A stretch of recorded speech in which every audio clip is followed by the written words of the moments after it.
दररोज इथे अनेकांना शेवटचा निरोप दिला जातो. दररोज कोणाचं तरी सगळं इथं येऊन संपतं. तुम्ही आम्ही जेव्हा मराल ना तेव्हा तुम्हा आम्हाला आज्ञा देणारे आपलेच असतील. डोळ्यात पाणी असेल, हरवडा असेल, आम्हाला सोडून जाऊ नको असं म्हणणारे शब्द असतील, पण चिता शांत झाली की सगळे घरी जातात आणि आंघोळ करतात. का? कारण मृत्यूची सावली कुणालाच घरी न्यायची नसते.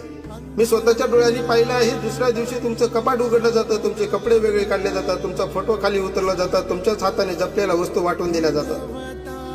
हळूहळू घरातलं तुमचं अस्तित्व कमी होत जातं, जणू तुम्ही कधी होतातच नाही.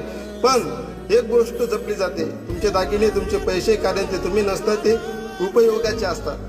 आणि इथं उभा राहून मला अनेकदा प्रश्न पडतो, माणूस महत्वाची की त्याची कमाई? खरं सांगू का, मी हजारो चिता पेटवताना पाहिल्यात, पण एकही पैशाचा गट्टाच्या आगीत जाताना पाहिला नाही. जळतं फक्त शरीर, राग होते फक्त नाव. पण काही वेळा मी पाहिलं आहे, एखाद्या आईसाठी मुलगा रडतो, एखाद्या वडिलांसाठी मुलगी कोसळते, ते अश्रू खरे असतात. कारण शेवटी लोक तुमची संपत्ती नाही आठवत, लोक आठवतात तुम्ही दिलेला आधार, तुमचं प्रेम, तुमची माया. म्हणून जगा असे की तुमच्या जाण्यानंतर घरातली भिंत सुद्धा पोकळीने रडली पाहिजे. शेवटी जळतं शरीर पण जिवंत राहतात भावना.